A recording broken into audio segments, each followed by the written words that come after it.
Recording in progress. This is do you have maybe English Bhagavatam? Do you have maybe English Bhagavatam? Third canto, 3.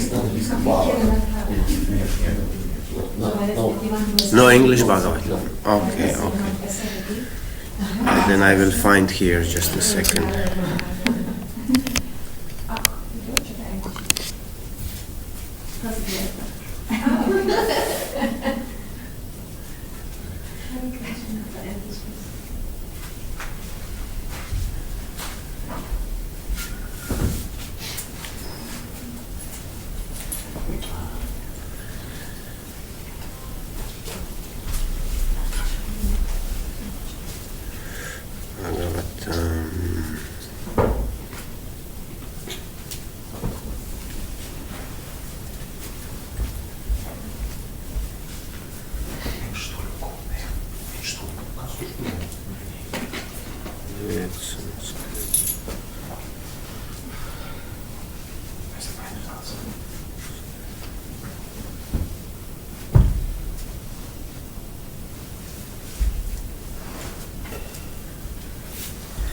Just looking for the verse. Okay.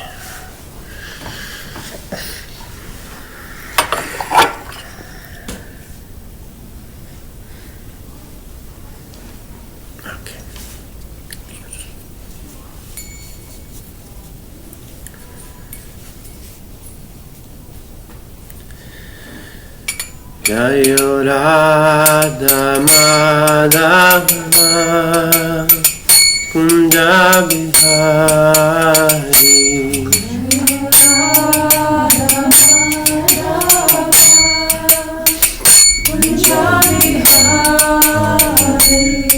Jayo Radha Madhava Kunja Bihari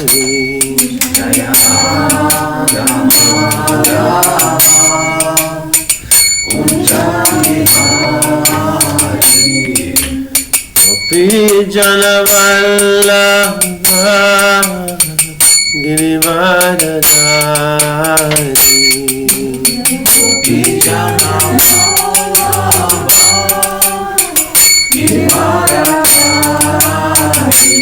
Jayo Gopi Janavallabha Girivaradhari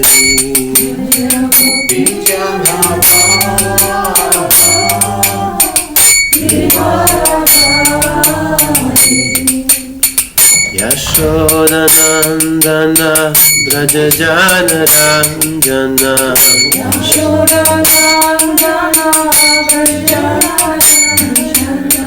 Yashodanandana Brajajana Ranjana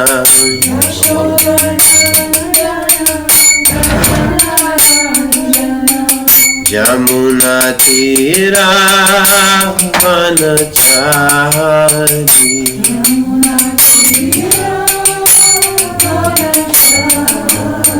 Jamuna Tira Vanachari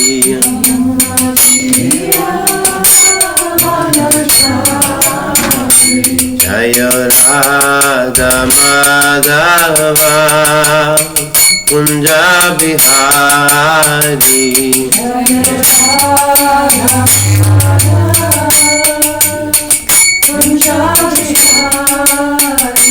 Jaya Radha Madhava Kunja Bihari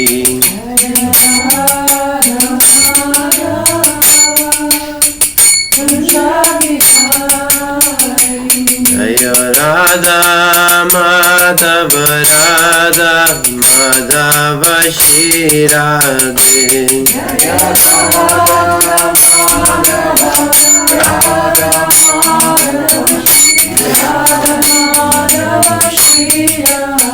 Jaya Radha Madhava Radha Madhava Shirade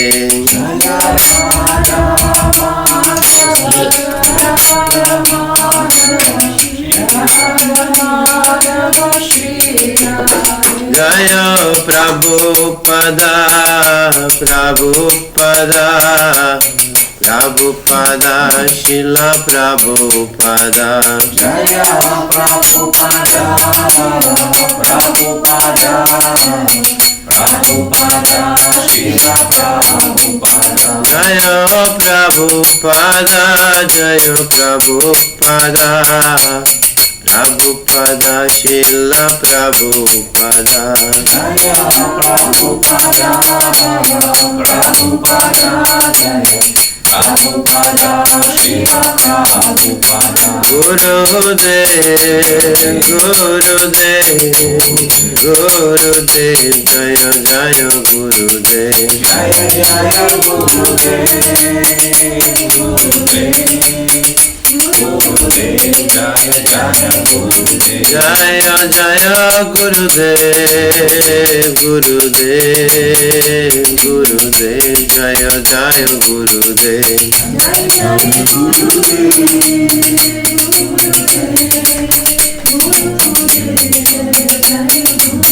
Nittai Gaura Hari Bol, Hari Bol, Hari Bol, Nittai Gaura Hari Bol.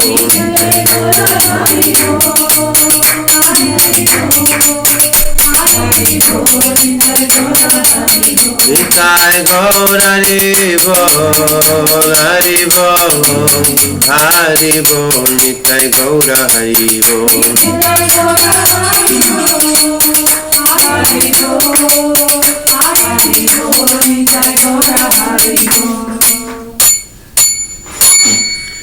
Jai Shri Radha Madhava ki Jai, Srila Prabhupada ki Jai, Srimad Bhagavatam ki Jai. Hare Krishna. Jai. This is a recording. We need a mic for this, I guess. Huh? It's online. Okay. Yeah, I feel strange when I'm here sitting and you all are so kind of far from me. But anyway, let's do it because of the recording. I will try to sit here. So, basically I prepared a topic which is relevant for the youth, but it's also relevant for all of us. So I will just speak it. I was thinking to talk about the friendship because it's so essential in the spiritual life. And as much as I can see, we don't put so much effort on these topics, generally on the relationships. We had so many missions in our movement, distributing books. Now we have a lot of kirtan, building temples. But never our mission really was to build relationships, to build communities, which is the essence of Prabhupada's teaching, which is the essence of Sankirtan movement. Actually, how to build relationships, how to build communities. And I really believe that in the future we will need more and more of Krishna-centered communities, communities of love and care, like my teacher used to call them, where everyone feels welcomed, where everyone feels accepted, not judged, and where everyone feels loved. And when we build such a communities, then people will start to join Krishna consciousness, and they will not leave, never. Because in my more than 40 years of trying to practice Krishna consciousness, I see that many people came, but many people also left.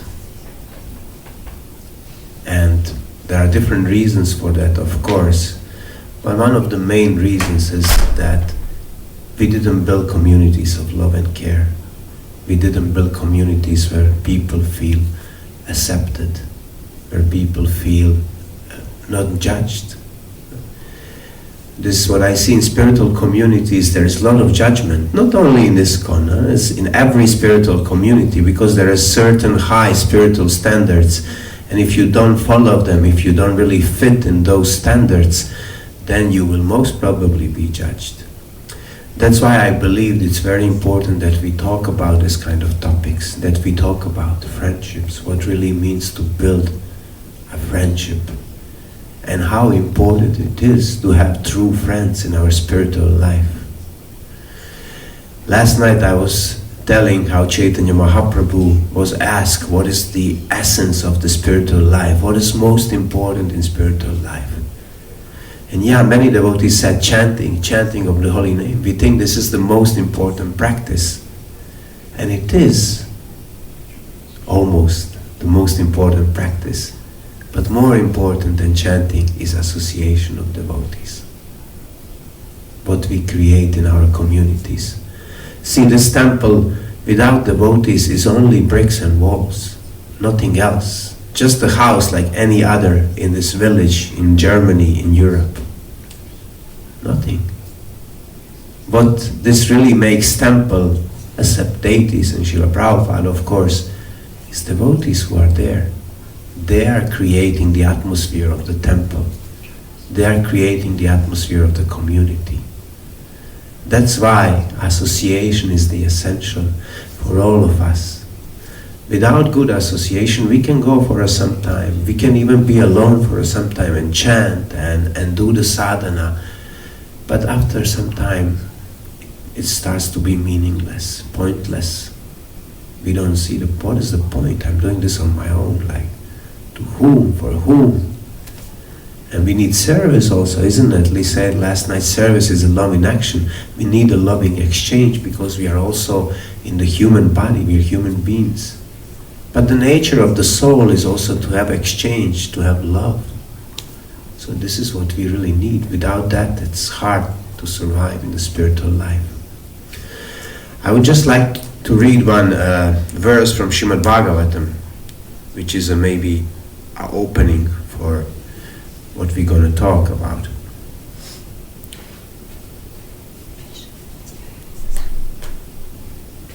So I will just read the English translation without the Sanskrit. Sorry, can you just please tell the words? It's a 3:25:25. So in the association of pure devotees, discussion of the pastimes and activities of the Supreme Personality of Godhead is very pleasing and satisfying to the ear and the heart. By cultivating such a knowledge, one gradually becomes advanced on the path of liberation, and thereafter he is freed and his attraction becomes fixed. Then real devotion and devotional service begins. So, in this verse, Srila Prabhupada or Bhagavatam is saying the importance of the association. He said pure devotees. But we can say just as a devotees is essential because it's shaping us. Association is shaping us. We heard it so many times. If you are hanging around with people who are complaining all the time, then you will also start to complain. If you are around with people who are drinking, smoking, whatever they do, whatever habits they have, eventually you will start to have the same habits. And we see this in many situations, how association is shaping us. That's why for all of us it's really important to understand what really means friendship, what really means association. So I would like to ask all of you here, what does it mean for you? What means friendship for you? How would you define friendship? It's a relationship of trust, loyalty, and memories. Nice. Trust, loyalty, and? Memories, yeah, wonderful. Please, someone else? Friendship? What comes to you when you say friend? What comes to you? What means to be a friend? Well, it's authenticity. I don't need to pretend Okay. to be someone else. So you can be who you are? And feel accepted even with all that is. So acceptance and just be who you are. That's very important. For me, friendship is like someone is with you on a spiritual journey, on the same path. Wonderful, wonderful. Yes, yes. Something else? Be happy together and sad together. Okay. Yes, yes. Share every moments together. Beautiful moments, challenging moments. Sharing every moment together. Yes, yeah. Wonderful. Yeah. Something else, friend? What it means for you? It's the same also. Okay, I understand. She said in the good and bad times to stay together. I understand. Yes, sharing every moments together. Yeah. Something else? Friends? What means friendship to you? You speak English? Little bit. Little bit. Bisschen Deutsch. Bisschen Deutsch. So, sagt man das auf Deutsch? Was bedeutet Freundschaft? Freundschaft, ja. Was bedeutet Freundschaft für dich? Družba, yes. All languages we speak, yes.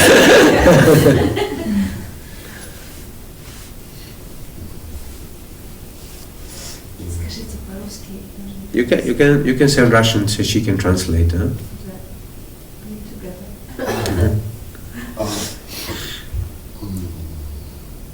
Вот как раз у нас тема сейчас очень обсуждается, это забота о преданных, вот там как раз отношения, такие дружеские, теплые, тоже захватываются.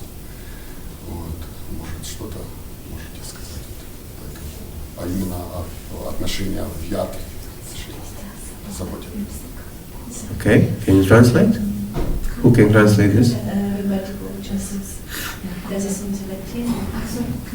Care, devotee care. It's just Okay, nice.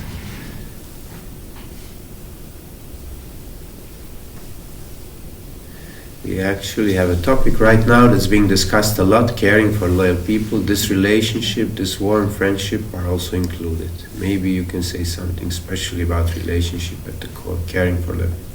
Okay, wonderful. Yeah, we are just talking about this. Yeah. See, we have a different but very similar concepts of the friendship.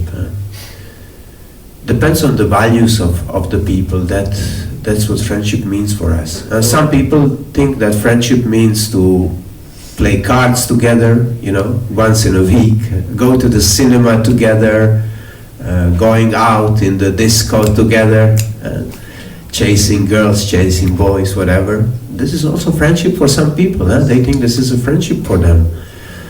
So there is a different concepts of the friendship, what really means to be a friend. But of course, we are here addressing friendship from the spiritual perspective, also a little bit from the human perspective. We have a beautiful examples. For the best example we have is Arjuna and Krishna. This was a friendship, isn't it? This was a friendship. Because we see Arjuna was confused on the battlefield. He didn't know what to do. He said to Krishna, I don't know what to do. He was completely confused. He wanted to give up, and he wanted just to go to the forest and just leave this battle of Kurukshetra. And Krishna, as a true friend, he was guiding Arjuna in that moment. He was also challenging him, but also telling the truth. That's very important. A true friend is telling the truth. True friend will not really hide the truth from you. He will find the ways how to tell you the truth. But it's very important to tell it with love. Very often I experience in devotee association, devotees sometimes can be very straightforward, but without really humility, without love. And in this way we can hurt people. But Krishna was very loving. Krishna said it with love, and he explained it. He explained properly to Arjuna why he needs to do such and such. So the true friend will always stick to the truth. True friend will also challenge you a little bit. It's not only to being in the comfortable zone. Sometimes friends are there to challenge us. But finally, the friends are there to remind us who we really are from the spiritual perspective. And this was the duty of the Krishna, not only as a god, but as a friend, because he was playing the role of the friend in the case of Arjuna. They had a friendly relationship. And this is a beautiful example that we can see. If we read Bhagavad Gita from that perspective, if we understand, oh, these are two friends, this is how friends are dealing with each other, we get some better idea what is really friendship. Another story of the friendship is also a story about Sudama and Krishna. Sudama and Krishna, they were together in Gurukul, they were friends from the childhood. But then, of course, when they grew up, Krishna became a king in Dwaraka. And Sudama was very poor. He was married, but he didn't have anything. He was so poor that sometimes him and his wife didn't have nothing to eat. So his wife encouraged him to go to Krishna. Please go to Krishna. Go to your friend. He's a king now. He has all the opulence. Just go to your friend and ask him for a help. Sudama was very embarrassed to go to Krishna and ask for anything.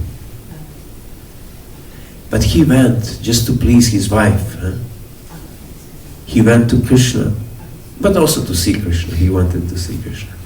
So he went to Krishna just with a little bit of this broken rice, poha, we call it in India.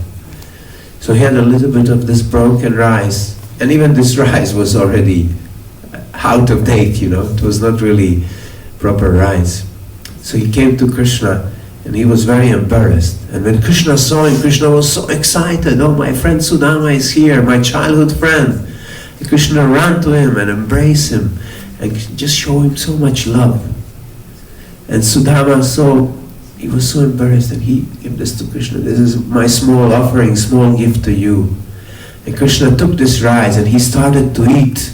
And he said, oh, this was the most tasty rice ever, most beautiful gift ever. Because he knew Sudama's heart. He knew this is with love. And this is what matters in the friendship, that we do things with love. So this is also a beautiful example. It's not about the status in the society. Yes, also this plays a role nowadays. Who has more followers on Instagram? Who is famous? Who is not famous? Who is rich? Who is not rich? This also plays a role in a friendship nowadays. We can see also people associate with people who are on the same level socially. Also makes the distance. Sometimes you grow up with someone, but they became like lawyers, doctors, and you are maybe not in this level, so we are not friends anymore. This doesn't play a role in a real friendship, especially in the spiritual circles. Although I see nowadays, even in our society, that we are starting to glorify people who have a lot of followers on Instagram, a lot of views on YouTube and stuff like this. What is this? We shouldn't see people from this perspective. Who cares how many followers you have? Who cares how many views you have? What we are really caring, what is your heart made of? Are you inspiring us to glorify Krishna? Are you inspiring us to serve Krishna? Are you caring? Are you loving towards your devotees next to you? This is what we need to take care of. So in this way, our society also goes a little bit in the wrong direction. We shouldn't really pay attention to these things. Although I see this happening as well. And Sudama and Krishna, they are giving us a wonderful example of that. Who cares are you a king or you are a beggar? Doesn't matter. So the third example of the friendship what I would like to give is Narada Muni. Narada Muni, when he met this hunter, there was this hunter who was killing animals, but not really killing them. He would just shoot arrows on them, and then he would leave them like half alive, just with the arrow in them, and the animals were suffering. And he was having quite joy in that. So you can imagine the heart of that person who was just shooting animals just out of fun and then leaving them like that, half alive. Most of us will judge this kind of person, isn't it? So what kind of person you are? We'll put judgment on him. But when Narada Muni met him, he didn't judge him. Narada Muni, with a lot of compassion, approached him. And like a true friend, he explained to him, this what you do is not right. These animals are suffering. They have a soul. They're just in the body of the animal. So he explained the whole philosophy to him, and he explained the reason why you shouldn't do that. So he was very patient, very tolerant with him, without judgment.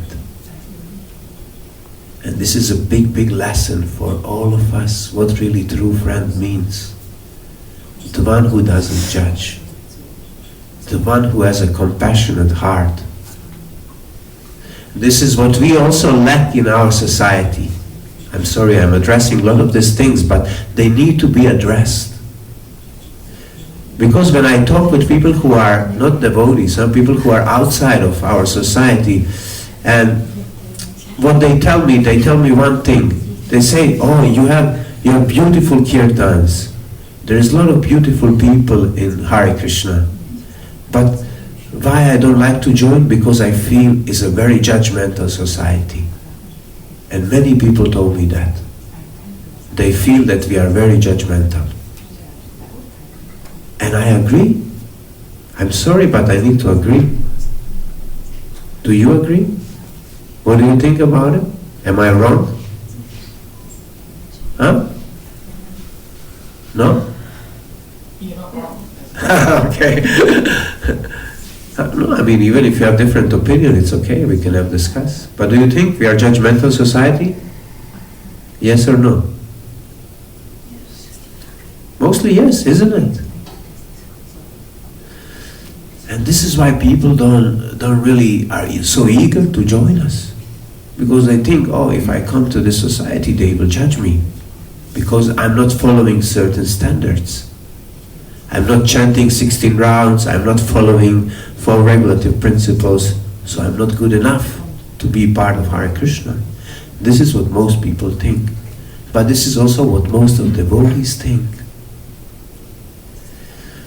Me traveling all over the world and meeting a lot of devotees, talking with them. And sometimes devotees open up to me because they know I'm there just for 2-3 days and then I will be gone. So they can open up to me. And mostly they don't feel I will judge them because I'm just short time there. Most of the devotees, they tell me, I'm not able to chant 16 rounds. And you will be surprised how many devotees are actually in that situation. Like 80-90%. And this is not really a problem. The problem is that we cannot talk about these things. This is the problem. Also, some of the devotees, they have challenges to follow these 4 regulative principles, how we call them. This is also not the problem. The problem is we cannot talk about it. In our community, we pretend everything is okay, we are doing great. And then when Guru comes, everyone puts a dhoti, nice tilak, and we look like most amazing devotees. But we are having so many challenges. And we are not able to open up, to speak with someone about it. Because we are afraid to be judged in our own community. We are afraid not to be accepted. And for these reasons we need to pretend to be something else. And this is a duplicity. This is the symptom of Kali Yuga. That we are cultivating in our society. Just because we are afraid of judgment. We are afraid of not being accepted as we are. That's why it's important that we can create communities of love and care, communities where everyone can talk openly, honestly, without this being afraid of being judged. We need more compassion in our society. We need more love. Basic things of bhakti. Bhakti is devotion. Bhakti is love. And somehow we are missing the point.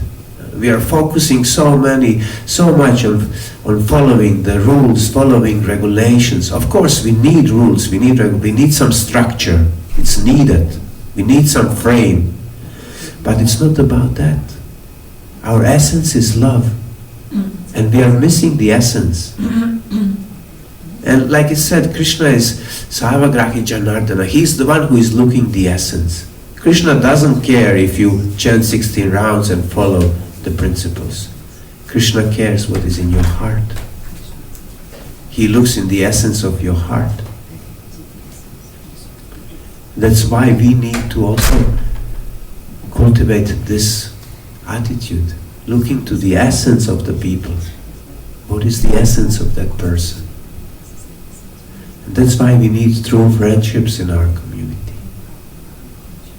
We need friendships where we will encourage people, where we will be compassionate, we will be truthful to the people, will be humble, tolerant.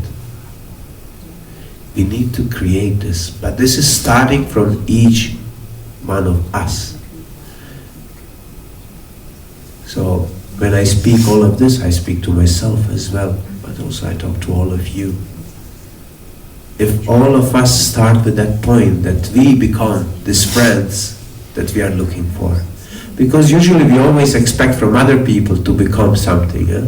You need to become more compassionate, you need to become more loving, and I can stay as I am. This is mostly, we are looking for love somewhere else instead of us becoming this love that we are looking around, which is not easy. But if we build through relationships, if we build through friendships, it will be much easier for all of us. It starts with a small circle of friends. First building the foundation. What is the foundation of every relationship? What do you think? Trust. Yes. Trust is the foundation of every relationship. And this is like when you build a house and then you have this strong foundation, that house can stand there for a long, long time. Same thing in relationship. If you want to build like a strong foundation, this is trust. This is the first thing we need to establish in our relationships, in our friendships. Trusting each other. So that we can come to each other, open our minds, open our hearts. Because what happens very often in the friendships, you open your mind to someone, you open your heart, and then you find out that whole community knows about it, isn't it? This is happening very often. That's why it's important to have this circle of trust. We start with that. And we need to be the one. It needs to start from us. That we are trustworthy. Even in our relationship with Krishna, like we said yesterday. When Krishna sees, oh wow, this person is trustworthy, he keeps going. Doesn't matter what happens in his life, he still keeps going. He's still there. Or she's still there. So then Krishna empowers you. Krishna says, okay, this person he really means it. In our relationship, it's the same thing. When someone is persistent, consistent in the relationships, then we start to believe, we start to trust that person. And it starts with that. And then we are slowly building respect for each other. Because when someone is trustworthy, you start to appreciate that person. And this is the second foundation, second brick of this. And from that we can build love. But it starts always with trust and respect, appreciation. And then we come to the point when we really can love each other.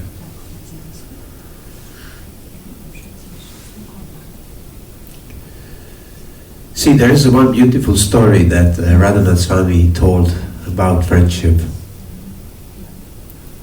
This is a very interesting story. It's a story about one mafia boss. Not really about him. It's actually a story about his lawyer. So this was the time, beginning of 1900s, when in America the alcohol was illegal. The time of Al Capone and guys like that, the big gangsters. So Al Capone and all his crew of gangsters, they had this one lawyer. This lawyer was amazing, the best lawyer ever. He could just, in the court, he could just defeat everyone. So all these gangsters, he would just take them out, keep them safe, so they could do their illegal stuff. And these gangsters, they were really terrible. They were killing people, they were booming people, like, taking like insurance. They come to your bar or to your shop, and then they tell you, we will insure your shop not to get bombed. But you need to pay for that. If you don't pay, we will make sure that your shop gets bombed. So you needed to pay, So this lawyer, his name was, they used to call him Easy Eddie, because he was so easily taking everyone out of the prison. So Easy Eddie was one of the best lawyers in that time. And Easy Eddie, he had a son. And he really loved his son. He had a huge love for his son. He gave him everything. Whatever his son needed, he bought to him materially. But at some point, Easy Eddie was thinking, I really take care of my son. I just gave him everything, the best school, the best things, the best clothes, everything. But what I didn't give to my son is a really good example that he can really be proud of his father. Because he was thinking, I'm defending all these gangsters. And one day when my son grows up, he will get to know, that his father was actually lawyer to all the gangsters. Like, what kind of example I'm giving? And he was thinking, I want to do something that my son can be proud of me. That he can really see, oh, my father, he sacrificed, he did something great to show me a beautiful example. So Easy Eddie, he decided to testify against all the gangsters. And he gave to the police all the documents, everything, and he testified. And all these gangsters, they end up in the prison. But of course, 1 week later, Easy Eddie was walking in some park and he got shot. He got killed. That was it for Easy Eddie. And now I will tell you another story, which is connected with this one, but it's a completely different story. This story is about one pilot in American Army during the Second World War. So you know that America had this war with Japanese. So this pilot, he was pilot on this planes with this big bomber planes who used to be on the ships, big ships. You have these big ships, and then you have these planes. They go out and they throwing bombs on the different places. So he was pilot on this kind of plane. So one day he went with all his group. They went to some place to bomb. But when he started to drive, just in the air, he realized that they didn't put petrol to him. He didn't have petrol. It was a technical error, what to do. So he needed to go back to the ship. And on the way back to the ship, he saw a Japanese fleet, like 10 planes of Japanese Japanese guys, and they were going straight to the ship where he was going to board that ship. And on that ship was like 1,000 people, I don't know.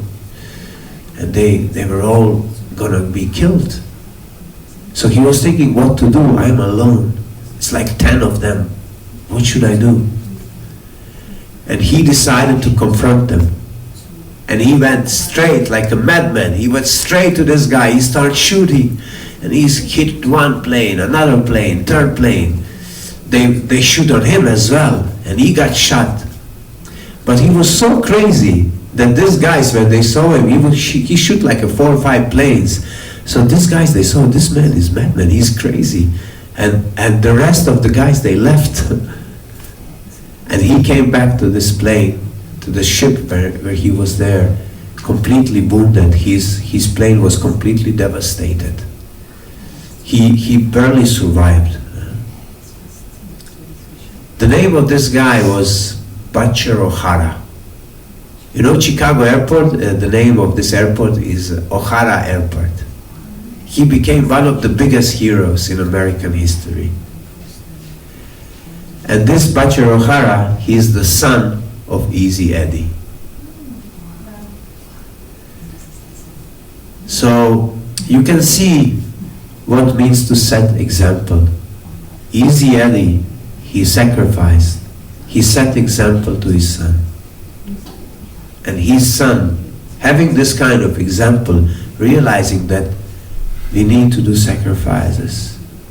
We need to step up for our friends, for people who mean to us something. So he was following that same example, and he sacrificed as well and became one of the great American heroes. So it's a story about also sacrifice. This is also very important in our friendships and relationships. Sometimes we need to step out of our comfort zone. And nowadays you see it's a lot of comfort. We are just so used to comfort, and we don't like to go out of comfort zone. We like to stay in our bubbles, in our boxes. We need to go out of the box. It's very necessary for all of us to grow. Like I was giving example how people in the West, they sit in the bus or a train, and then they put this backpack next to them. No one can sit next to me. We are so impersonal. We need so much space. We just want to be alone in our box. Just leave me to live in my box. My friend, you need to go out of the box. In the way of the thinking, in the way of the sacrifice, the way doing something for others. I will tell you just shortly my personal story. When my son was born, my ex-wife, the mother of my son, she got this trauma, I don't know how it's called in English, this post-traumatic syndrome. This is sometimes when ladies give birth, they get traumatized. And this was for the reason, because in the hospital, they gave her some injection to make this birth faster. And when she was giving birth, she was experiencing like a lot of pain. And even when my son got born, he got this thing around his neck. He was completely blue when he was born. He barely survived. And I was making joke because he was born blue. I was saying, look, this is small Krishna. But it was not a joke, it was a serious thing. And yeah, my ex-wife, she was completely traumatized. And she couldn't be next to the child for 6 months. When she heard the child cry, she was just like, oh no. She would just push him away. She couldn't be. She couldn't feed him, she couldn't be next to him, nothing. So in that moment, I needed to step up and take care of the child. So I was waking up in the night, I was feeding him with the bottle, changing the diapers, bathing, everything. And this was such a challenging time for me. You sleep like 2 hours, and then you think it's just For you it feels like a 5 minutes. You sleep and then after 5 minutes, it's 2 hours, but in your head it's 5 minutes. He wakes up like, wow, and then, I used to wake up, I used to wake up and swear, honestly. I never swear, I never use these words, but in this moment, I used to wake up and I used to, God damn, I used to swear. So many nasty things that came out of me, because I was completely taken out of my comfort. I was completely taken out of my selfishness. In this moment I realized, my God, how selfish I am. Because I was always everything adjusting according to myself. All my life. Even I was trying to serve, even I was trying to become a devotee, even I was living in the ashram for many years and serving all day in the ashram, still I was always doing things, adjusting them a little bit that I can go around. But in that moment I realized there was no me. I didn't exist basically. All my life was centered to this small person, to this soul who came as my son. And I needed to take care of him. And in this moment I realized the core of my selfishness. And what means a selfless service, to completely dedicate to someone. This was a big lesson in my life. And a big awakening. And that's why we say that the motherly love to the child is like the closest thing to the unconditional love, to the bhakti. Because mother completely forgets about herself. She's completely focused on the child. And this is a selfless service. That's why ladies have this privilege, in a way, to experience the motherhood, because it really brings you closer to Krishna, brings you closer to understanding what means selfless love. And this is all we need in our relationship. We need more of selflessness.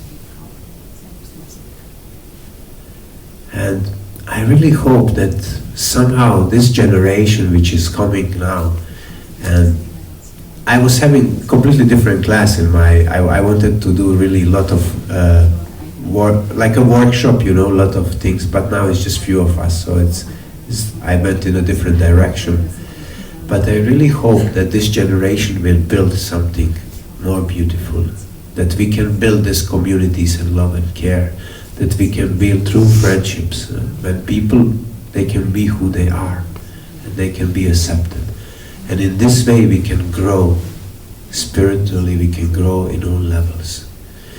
It's important really that we create such an environment where people can grow, where people can learn, where we can serve together, but without judgment, with lots of love. And this is what we need, all of us. We all need love. We all need love. We are all looking. It's an essential need of every living being, to love and to be loved. So simple is that, without the high philosophies and stuff. We can talk about philosophy. We are not this body. There is an ego. There is that. We are talking about this all the time, about the mind, about the ego. Very rarely we talk about love. Very rarely we talk really about Krishna and Radha. These are the topics that will nourish our heart. These are the topics that will transform our heart and remind us who we really are. That we are really servants of the servants, that we are spiritual beings. And that's why we are building these communities. That's Prabhupada named this International Society for Krishna Consciousness, to be conscious about Krishna. Radha and Krishna. You see the essence of our philosophy, we say we are Rupanugas. We are following Rupa Manjari or Rupa Goswami. You can see our line. Rupa Manjari, she is assisting gopis to serve Radharani. Now this is a high level of the philosophy. But basically we are assisting Radharani in the service. And when you chant Hare Krishna, you pray, "Oh Radhe, please accept me in your service." We're praying to Radharani, "Please accept me." Because Radharani, she's serving Krishna, gopis, they are serving Krishna. And then we're trying to be servant of the servant of the servant. There in this whole line, to be accepted. And she, Radhika, she is like, her heart is full of love and compassion. She's the essence of all the love. And we are trying to be her servants. We are trying to assist her in her service to Krishna.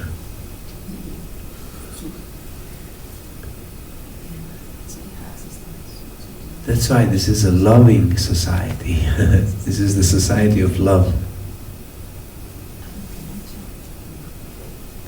So let us try that each one of us can contribute in that direction. That we can contribute to be instruments of love and compassion. That we can really be love in action. Every day of our life. Trying to do something for others, trying to serve.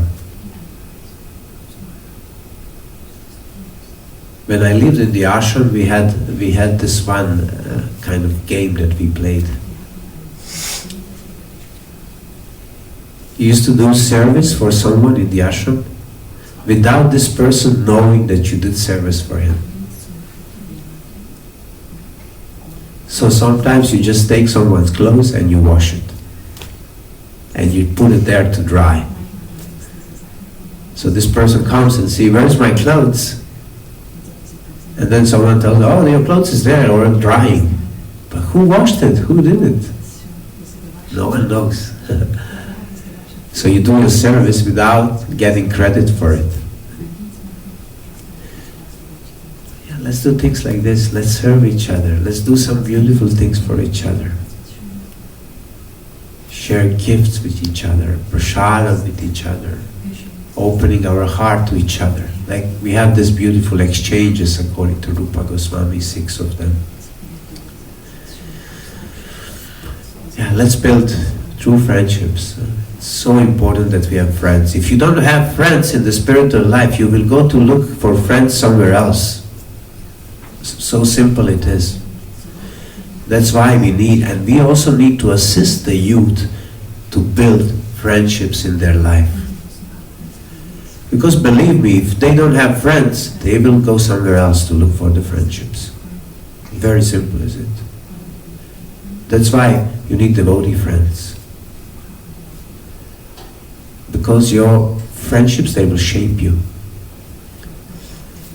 I used to do small exercise with the people. You have like a sheet of the paper, and then on one side of the paper, you write like 5 people who are the closest to you.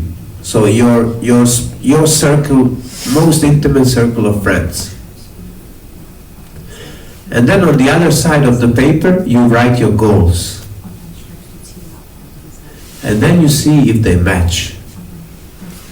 People with whom you associate and spend time and your goals. It will be very clear for you, you are surrounded by the right people in your life. I think all of us, we need to do this once in a while, to see what is the circle of the people we are surrounded and what is our goal. Are they matching?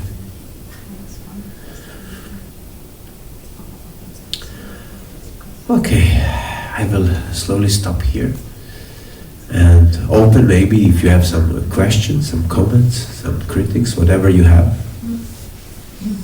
Yes, please. Isn't it selfish to think about what we can gain from your friendships? Sorry? Isn't it selfish to only think about what we can gain from your friendships? Because you said to select the friends with whom you can achieve your goals. I mean, it can seem selfish, yeah. But it's important for us, that we are surrounded by the people who can assist us to grow. I mean, we also need to be the friends that we are talking about. But from this point of view, we need to see what is healthy for us, how we can see who we truly are. Because in the friendship means that friendship reminds you who you are. So in this perspective, it's not selfish, it's just a common sense. You want to be surrounded with people who are helping you to remind you who you really are. So we need to use also in this way kind of intelligence that we know like what kind of people we are surrounded. So sometimes even if it seems a little bit selfish, it's the right way to do it. Because we need to think in this way, what is the best for us? And what is really pushing us to grow, to learn, to serve. Because we need to know what our goals are, in which direction we are going. So from this point, it's not selfish, it's just we are having our goals. We have short-term goals, long-term goals, so we know what is our direction. Otherwise, if you don't have goals, you get lost very easily. So that's why we know, okay, this is my goal, this is the direction I'm going, and I want to be surrounded with people who are supporting me in that journey. And I support them as well. It's not only they support you, you also support them. So it needs to be an exchange. It needs to be like a loving exchange. But it's important that we are going in the same direction. Because otherwise, if you have certain goals and your friends have some other goals, then it can be confusion there. You will be influenced by that association, definitely. You, me, everyone, all of us. So it's important to set goals and have people who support this journey. And this is not really selfish, it's just you are clear in which direction you are going. Just being clear with yourself and being clear with the people around you. Being honest. So in this way, we just setting the directions for ourselves. And we want to be surrounded by people who are going in the same direction. I think it makes sense, isn't it? Well, but I think it also contributes to the exclusivity that you've talked about before, where it sets certain standards. Mm-hmm. So, and it seems like then service is not unconditional, because it's, well, I guess you can also serve other people, but it seems like the condition in order, or there's a condition in order to be a friend, and the friend that I want to serve, which then creates the exclusivity of the community, right? I mean, in some things we need to be very clear. Of course, we can also have association of other people, or we can exchange with other people as well. It's not that we are excluding anyone, but we need to be clear, in our life we need to have this clarity. Where are we going and with whom we are spending time? Because, like I said, it's shaping us in a different way. So it's not that you are excluding everyone. You're just being clear about your life, but just being clear what you want to achieve. I don't think it's just excluding anyone. It's not being like sectarian or stuff. I like to spend time with different kinds of people, yoga people, this kind of people. But of course, I'm very selective when it means like because you can have like 3 kind of circles of people with whom you hang out. You have like the most intimate circle, like the closest friends that you have. And this circle, for me at least, it's a small circle, but these are the people with whom I really have this strong foundation of trust. And then you have like a second circle. This is the people that you meet occasionally, maybe some people from the childhood, people you know for a long time. So you still keep in touch, you're still there with them, but it's not the same. It's not this strong circle of trust. It's a relationship that you still maintain, but it's not really so deep. And then there is like a third circle, just people with whom you keep in touch occasionally, just, here and there. So there is a levels of the friendship as well, but I think this essential level of the friendship needs to be, people with whom you really share your values. That's important, that you're sharing the same values and that you are really supporting each other on your journey, that you are on the same page, like we like to say. And it's not selfish, it's just being clear about your life and what do you want to achieve and where do you want to go.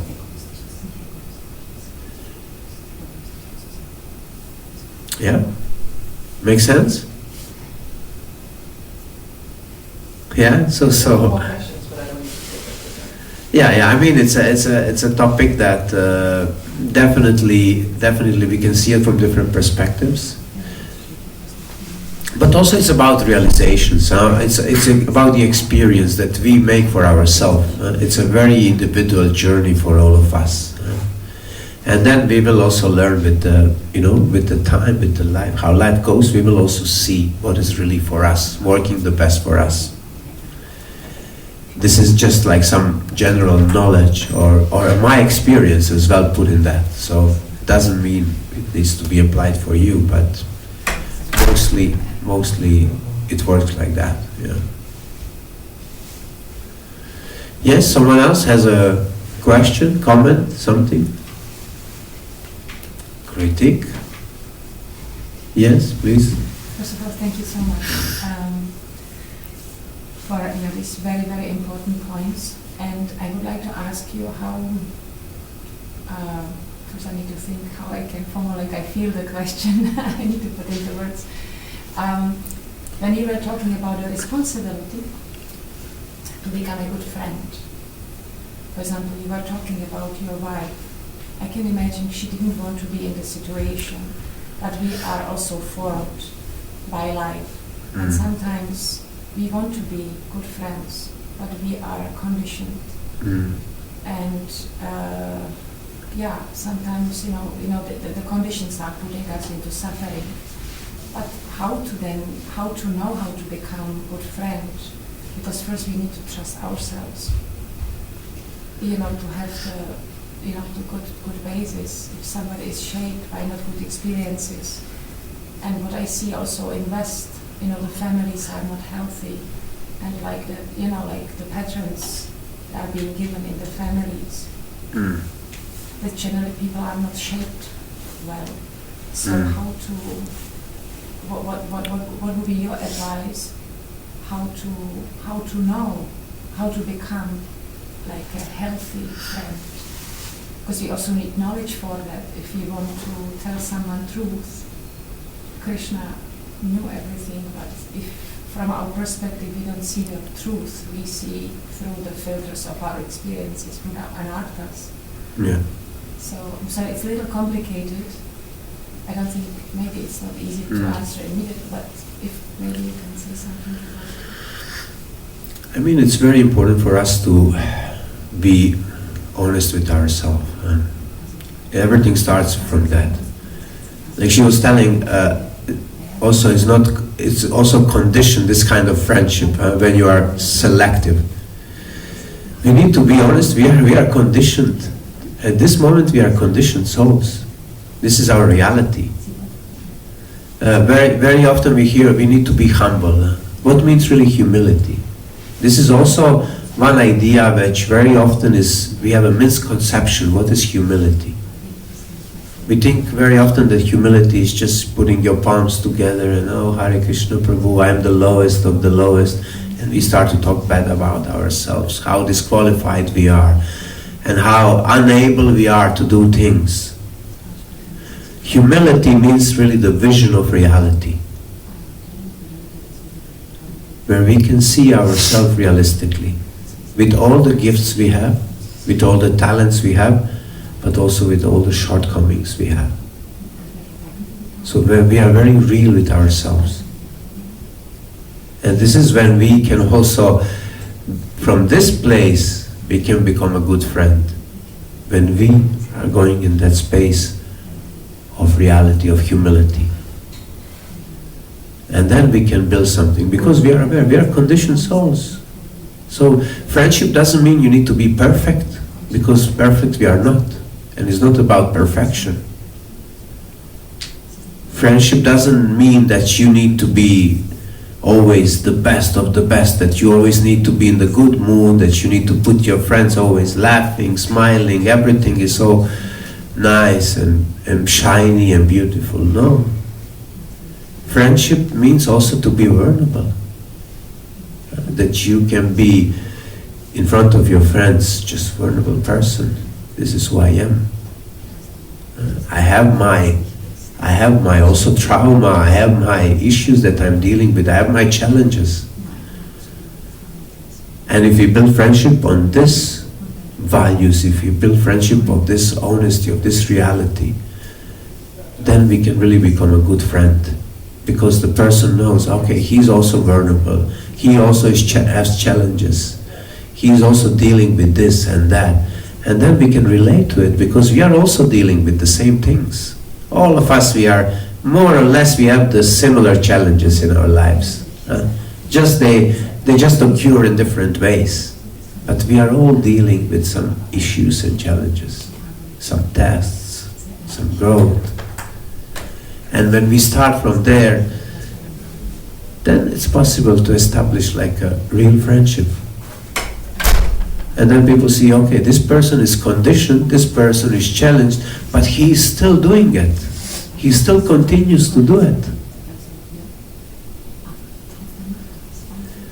I will tell you the story. I was long time ago. They sent me to do Sankirtan with one person, and that devotee was a very tough devotee. He was an ex-policeman. So that was a traveling Sankirtan. So they sent you to some other town, you live in some small room with some other devotee or devotees, like a group of devotees, and you are there for 1 month distributing books. I was very young, I was maybe like 16, 17, like his age. And they sent me with this devotee, he was maybe in his 30s. So we didn't have nothing in common. He's the guy in his 30s, I am a teenager, so nothing in the common.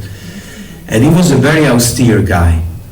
He was making bread, like once a week. He made a bread, like the small sandwiches, and in the sandwiches he puts like a small piece of potato and a little bit of salad, and that was it.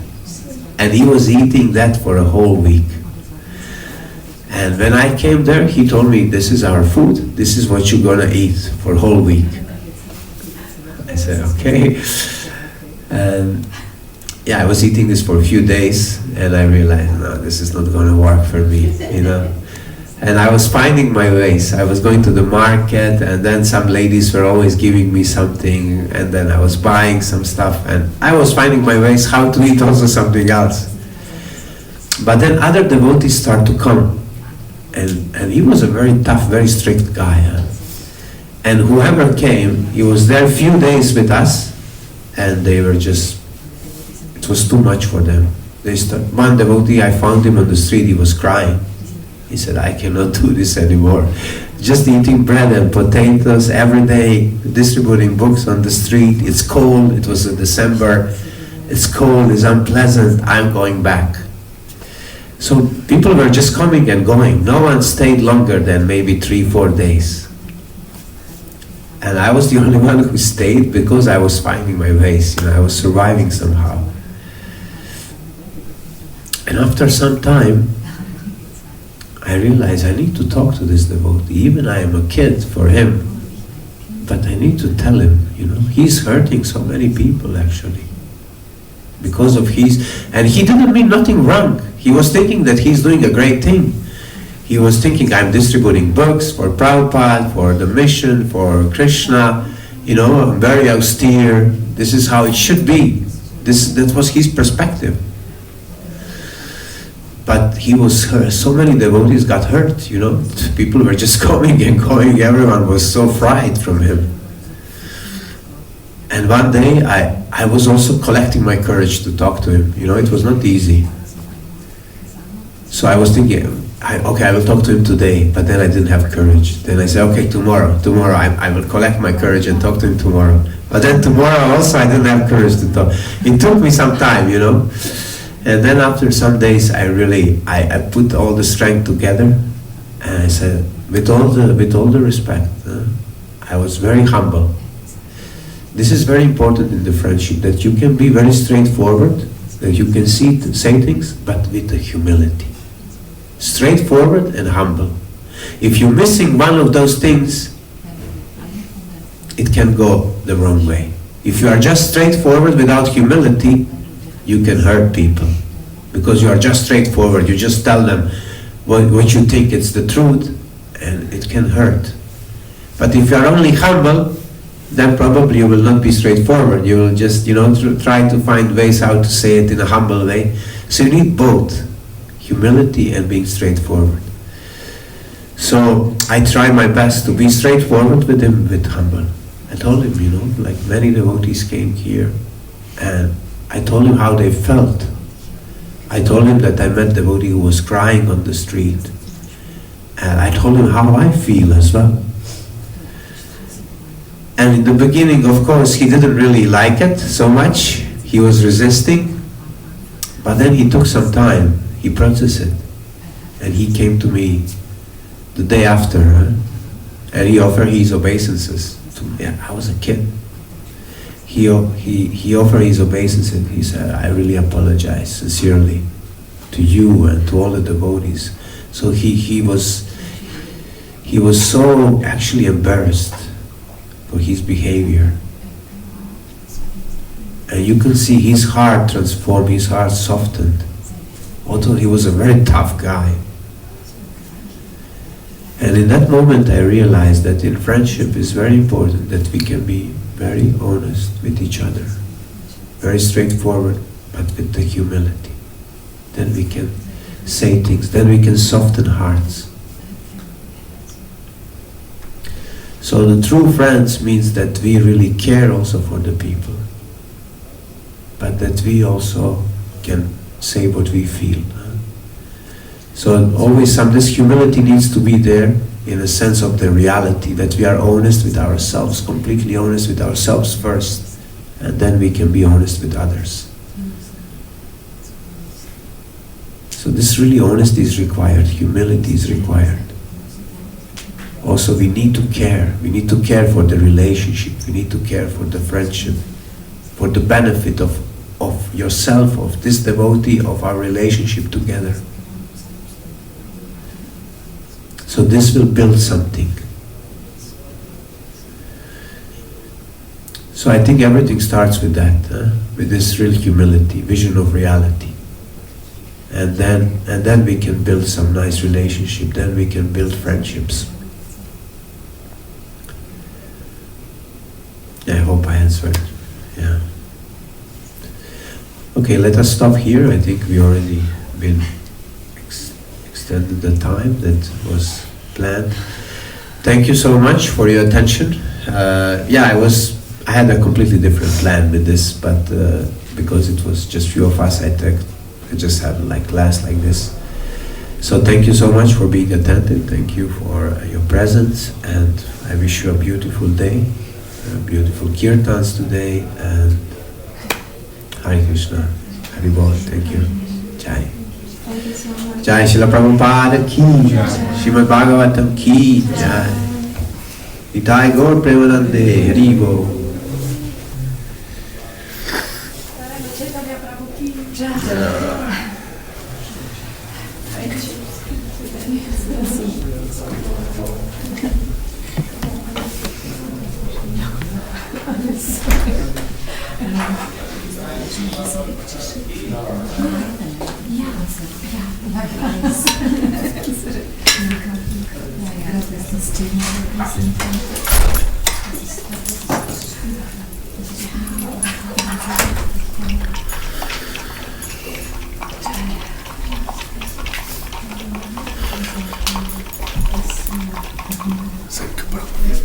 Hare Krishna, Hare Krishna.